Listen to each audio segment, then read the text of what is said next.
It's a warm weather at MRU TV. Good evening to all our viewers. Here's Vera Edgar reading to you the international news. Let's have the headlines. Australia appeals after Italy and European Union block the AstraZeneca vaccine. Myanmar coup leaders tried draining $1 billion from the US account. Military helicopter crashes in southeastern Turkey and kills 11. Thank you once again for watching MRU TV. Here's the news in detail. Australia appeals after Italy and European Union blocking the AstraZeneca vaccine. The move, affecting 250 doses, reflects frustration within Australia over the shortfall of promised vaccines delivered. Let's have the news in detail from Bobby Edgar.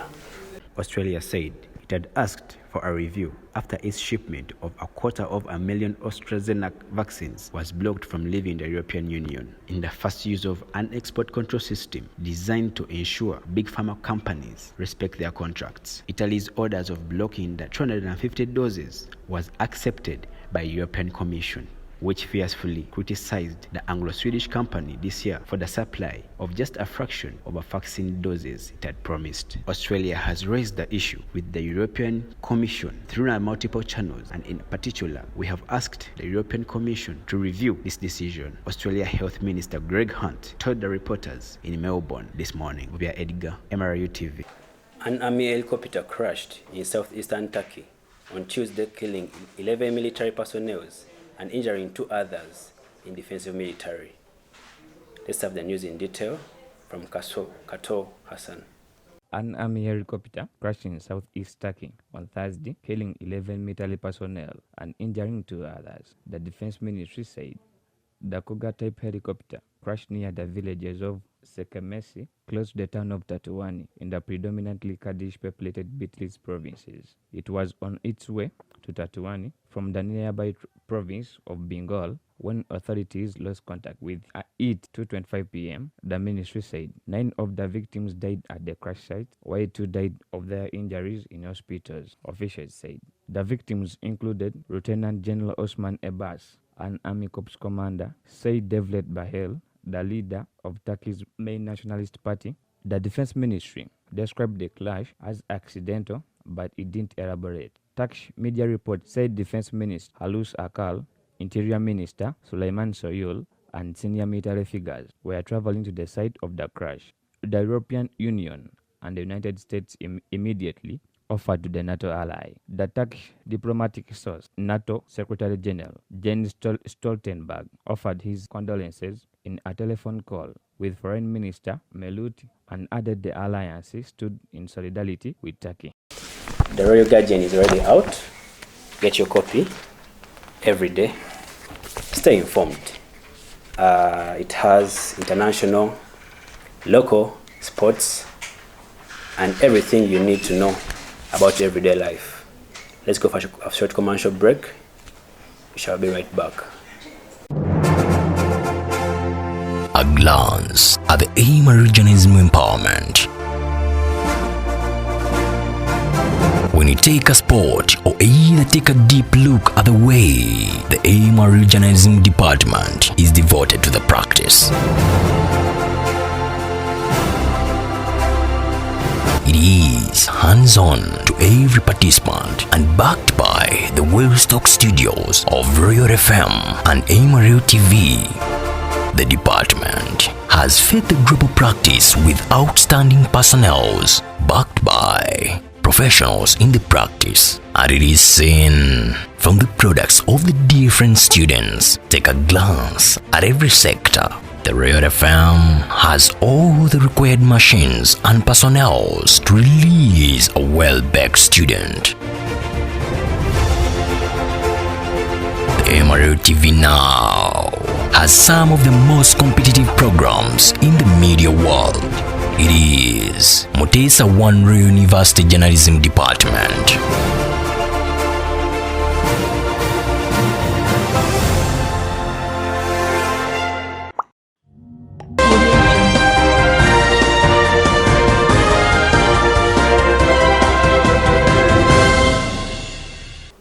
Welcome back from that short commercial break. Let's have the news going on. Girls beheading in India, cause for honor killing. A man in Uttar Pradesh beheads his daughter and carries the head to the police station in yet one more case of so-called honor killing in India. Let's have the story in detail from Angelo Fortunate. For a brand new regulation in opposition to the so-called honor killing, Kamsun Reuters confessed to his crime, telling the police that he had noticed his daughter compromising with a person, which forced him to attack her with an axe in anger over the relationship.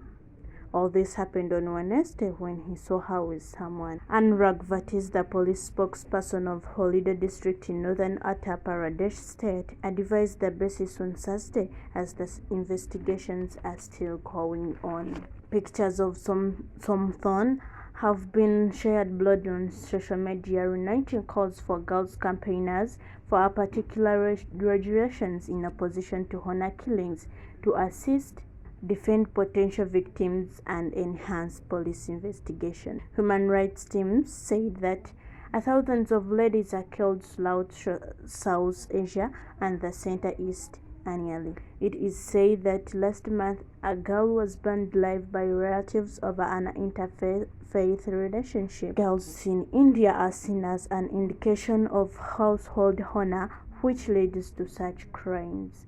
For MRA TV, I'm Fortunate. Myanmar Coup leaders tried draining $1 billion from the US account. An executive order from the President of America, Joe Biden, gave the green light to block the transfer infinitely. Let's have the story from Arthur Reagan. Myanmar's military rulers attempted to move about $1 billion held at the Federal Reserve Bank of New York in the United States days after seizing power on February 1st, prompting US officials to put a freeze on the funds. The transaction on February 4th in the name of the Central Bank of Myanmar was first blocked by Fed safeguard. US government officials then stalled on approving the transfer until an executive order issued by US President Joe Biden gave them legal authority to block it indefinitely. The attempt, which has not been previously reported, came after Myanmar's military installed a new central bank governor and detained reformist officials during the coup. It marked an apparent effort by Myanmar's generals to limit exposure to international sanctions after they arrested elected officials, including de facto leader Aung San Suu Kyi, who had won a national election in November. The army seized the power and illegal fraud claims that the Electoral Commission has dismissed. When the military took charge in Myanmar on February 1st, it installed a new central bank governor and detained key economic officials, including Bo Bongay, the reformist deputy governor, and Suu Kyi Ali, according to the Assistance Association for Political Prisoners. As of Thursday, he remains under detention, according to the association. Announcing a new executive order paving the way for sanctions on the generals and their businesses, Biden said on February 10 that the US was taking steps to prevent the generals from improperly having access to $1 billion in Myanmar government funds. US officials did not explain the statement at the time, but an executive order issued the next day specifically names the Central Bank of Myanmar as part of Myanmar's government. The order authorizes the seizure of assets of Myanmar's post-coup government. The US, Canada, the European Union, and the United Kingdom have all issued sanctions following the coup and the army's subsequent deadly crackdown on demonstrators. The United Nations said on Thursday that at least 54 people have been killed since the coup. More than 1,700 people had been arrested, including 29 journalists. The 2021 Myanmar coup began on the morning of 1st February 2021 when democratically elected members of Myanmar's ruling party, the National League for Democracy, were deposed by the Tat Madao, Myanmar's military, which vested power in a stratocracy. Thank you so much, our viewers, for watching MRU TV. That was our international news from me, via Edgar. And please don't forget to subscribe on our YouTube channels, Facebook, Twitter, as MRU at Kakeka. Thank you.